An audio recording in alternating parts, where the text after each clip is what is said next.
letter years ago, but never had the courage to read it out loud. Today, standing in front of the mirror, she finally faces the cruelest voice she's ever known. Her own. And what happens next might just change the way you see yourself too. Laura wasn't expecting to find anything but dust that rainy Sunday afternoon. The sound of the rain hitting the window filled the silence of her small apartment. She was dragging old boxes around to organize the closet, more for distraction than out of need. It was an attempt to bring order on the outside to quiet the mess inside, a chaos that had taken over long ago, without asking permission. Among forgotten photo albums and things she no longer used, a cardboard box, yellowed with time, caught her attention. It was in the back of the closet, covered by a wool scarf she didn't even remember owning. Curious, she gently pulled off the lid. There, among loose papers and scribbled notebooks, was a hardcover journal wrapped in faded floral fabric. She knew, even before opening it, that this had a different kind of weight. She sat on the edge of the bed, her heart slightly racing. She ran her hand over the cover as if she were touching something sacred. When she opened it, a folded sheet of paper fell into her lap. It was a letter. The handwriting was hers, younger, more intense. And even without reading a single line, Laura knew what that letter was. A confession written to herself. Something she had never dared to say out loud, not to anyone, not even to the mirror. Her fingers trembled as she unfolded the paper. She hesitated for a few seconds, as if she needed to ask permission from a past version of herself. Then, she took a deep breath and began to read. Dear Laura, if you're reading this now, it's because you still feel like you're not enough. That no matter how hard you try, something will always be wrong with you. The way you speak, the body you have, the face you see in the mirror. I know. I've felt all of that too. The words hit her like a cold wind. It was like hearing her own voice. But from a time when she still believed that staying silent about the pain was the only way to survive. Laura closed her eyes for a moment.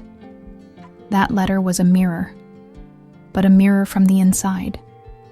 A true reflection of the girl she once was and the woman she was trying to become. She looked around, as if expecting someone to witness her vulnerability. But she was alone. Alone with the words she never spoke. With the journal she had hidden from herself. With the letter that for some reason had decided to reappear. And in that moment, Laura understood. Maybe this wasn't just another day. Maybe this was the exact moment she would finally have the courage to listen to what she never wanted to hear. She held the paper more firmly, took a deep breath, and went back to reading. I wanted to be different. Laura kept reading, her voice tight with emotion. Every word on that paper felt like a thin blade. It cut slowly, but deeply. I wanted a face that made me feel confident, a body that didn't make me want to hide. I wanted to not be afraid of the mirror, or of other people's opinions. But more than anything, I wanted my own voice to stop hurting me. Little by little, the letter was pulling her inward. Like a bridge between past and present, she saw herself again at 12, sitting on the school steps, hearing other girls laugh at her thick, voluminous hair. You look like a broom, they said. She laughed along, as if it hadn't hit her. But it did, and it stayed. Then came the teenage years, when the comparisons got even worse. There were classmates who looked ready for a magazine cover, and Laura. Well, Laura felt invisible. Or worse, wrong. Always wrong. Her real beauty was there, but constantly hidden behind a filter of not enoughness. Every time she received a compliment, her inner critic would reply, "They're just being polite." Her eyes, now following the letter, had seen so many hidden tears, they already knew the path of pain by heart. She remembered college, her relationship with Daniel, one where she reshaped herself completely to fit into the version he expected. She was never enough. When he left, he didn't take much with him. Laura had already given almost everything. And even then, the voice inside said, "You weren't pretty enough. You weren't interesting.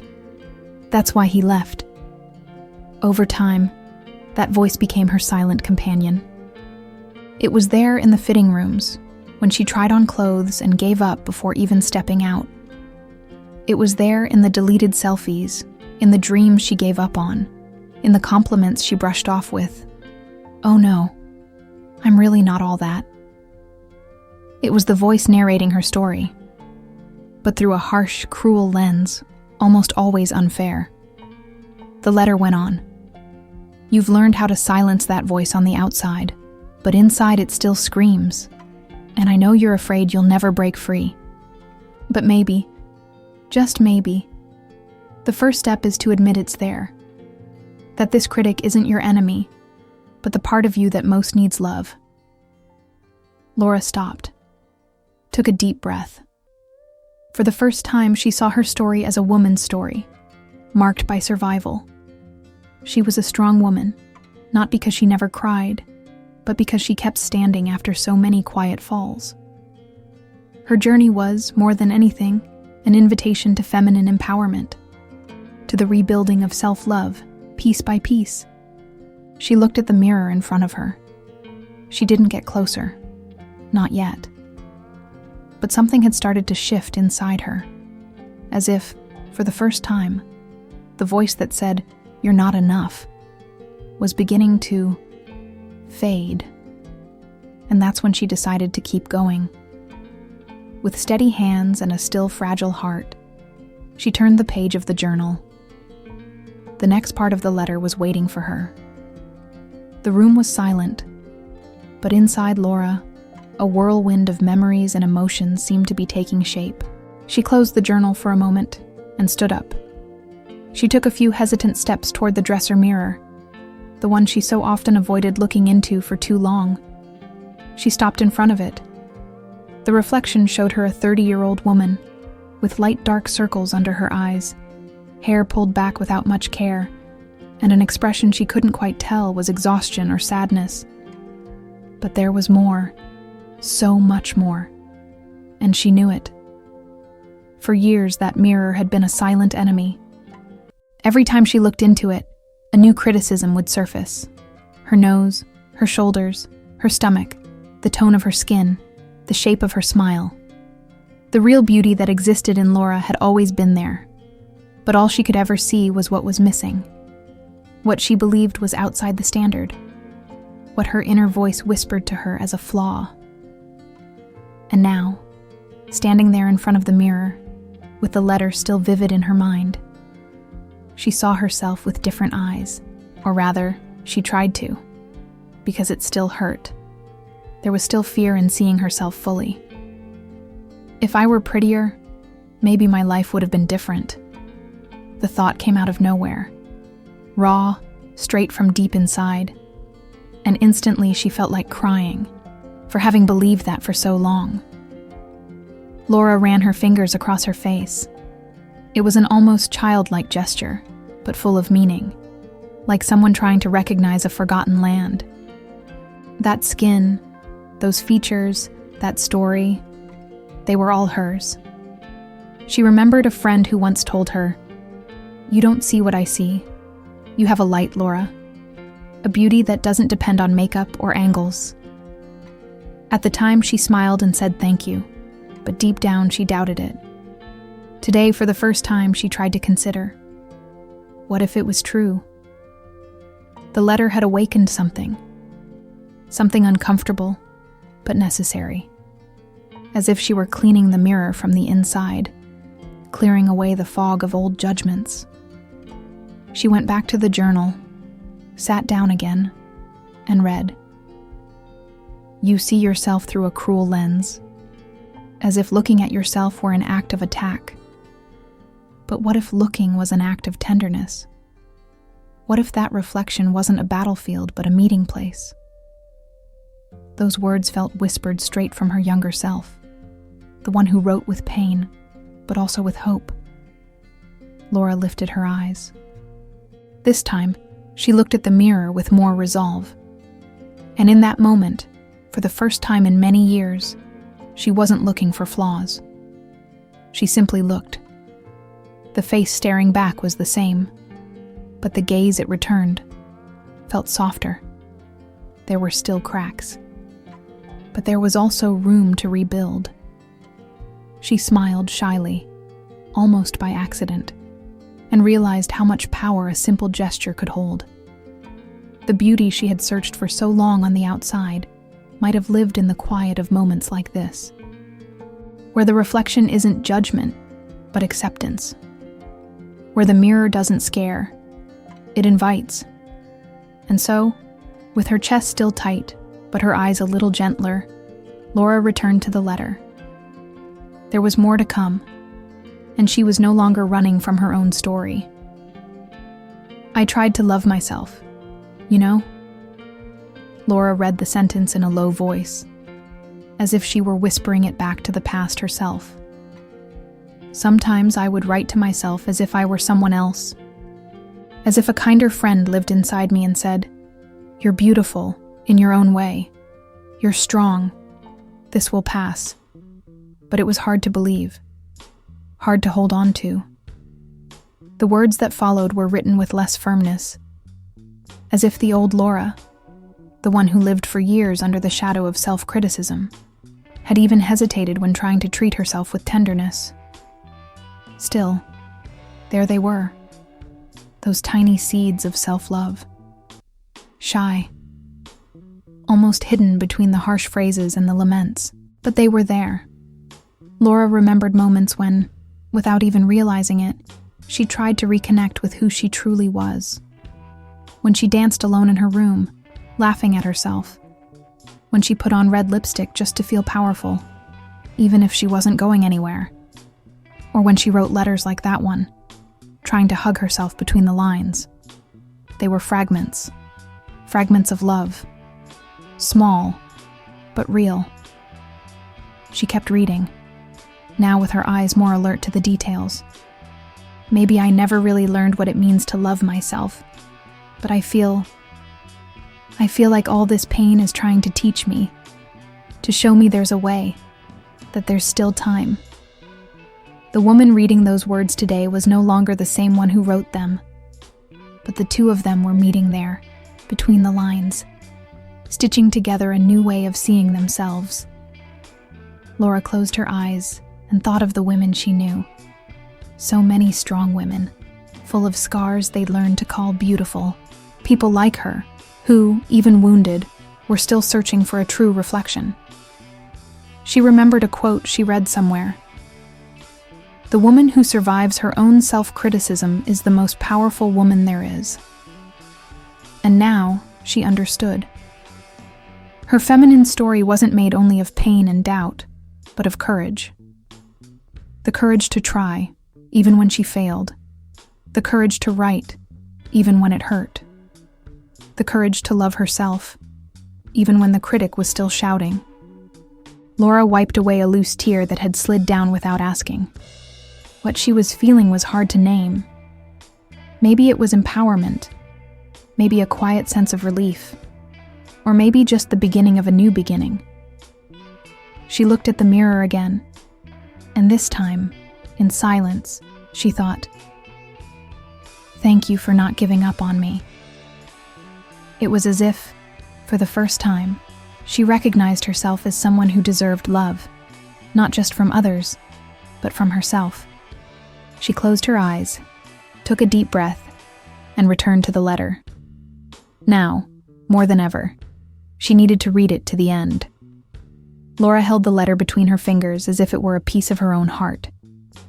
She had read almost all of it in silence, but something inside her was telling her it was time to break that habit, to turn thought into voice, wound into freedom. She walked over to the mirror. The late afternoon light was spilling into the room, gently bathing everything in gold. There was a quiet peace in the air, the kind that comes when the soul starts to rest from its inner battles. Laura stood in front of the mirror, Holding the letter at chest level, she took a deep breath and began. Dear Laura. Her voice came out soft, but steady. If you're reading this, it's because you're still trying to find yourself. The words echoed for the first time outside the page. For the first time, she heard herself say what she had hidden for years. As she read out loud, she noticed how the sound of her own pain took on a new shape. It wasn't what she thought. It wasn't weakness. It was courage. The letter spoke of her fears, her constant search for validation, the feeling of never being enough. But it also spoke of strength, of the girl who endured, of the woman who fought to hold herself together even when everything around her said she wasn't enough. You are more beautiful than you believe, stronger than you imagine, more worthy than you think. Laura choked up. The knot in her throat tightened, but she kept going. Because each sentence spoken was like a new stitch over an old wound. And for the first time, she wasn't saying those words hoping someone else would agree. She was saying them for herself, for the reflection in front of her, for the woman who, for years, had listened to her own criticism and thought it was the truth. There was beauty in that moment. Not the beauty from magazines or social media, but real beauty. The kind that's born when a woman finds the courage to see herself with compassion. The last line of the letter caught her by surprise. She didn't remember writing it, but there it was, like a quiet prophecy. One day, you'll love yourself so deeply, you'll wonder why it took you so long to start. Laura slowly lowered the paper. Her eyes were filled with tears, but her face looked lighter. The mirror now reflected something new. Not just a woman, but an entire story, made of pain, yes, but also of hope. She touched the glass with the tips of her fingers, not to fix herself, but to recognize herself. And in that gentle touch, she made a silent promise. She would never hide her own voice again. Laura left the letter on the dresser, still open, like an invitation to the new chapter that was beginning. She sat on the edge of the bed, her heart racing, yet at peace, a kind of peace she had never known before. She knew that letter was much more than words on paper. It was a portrait of her journey, a true reflection of both her pain and her strength. The woman who had written it years ago was part of her, yes, but not all of her. There was room for more, for beauty, for self-love. For the first time, Laura felt the desire to write something different, something that spoke of the woman she was becoming. A woman who allowed herself to be imperfect and still whole. Who chose self-compassion instead of inner criticism. Who saw herself as part of a much greater feminine story. The story of strong women who, even wounded, rise again. She picked up a blank notebook, one of those she used for jotting down dreams and to-do lists. With the pen in hand, she paused for a second, remembering all the times she had tried before and given up. But this time, something felt different. The voice inside her was softer, kinder. Carefully, she began to write. Dear Laura, today I see you, not as a distorted reflection, but as you truly are. A woman who carries scars, yes, but also light, who makes mistakes, who falls, but who always finds the strength to rise again, who deserves love, including your own. As she wrote, she felt each word filling an old emptiness. It was as if she were rewriting not just the letter, but her very life. With new lines, new meanings. She knew the road ahead wouldn't be easy. The critical voices wouldn't disappear overnight. But now, there was a stronger voice inside her. The voice of compassion, of acceptance, of feminine empowerment. A voice that said, "You are enough. You are real beauty." Laura closed the notebook with a soft smile. She stood and walked to the mirror one more time. Now, the reflection looked different. It was the woman who had chosen to love herself, despite her imperfections. who had decided to be strong, even on fragile days. She no longer needed to hide her stories or her letters. They were part of her, sacred parts of her true beauty. And so, in that simple but powerful moment, Laura made a promise to live that truth every day.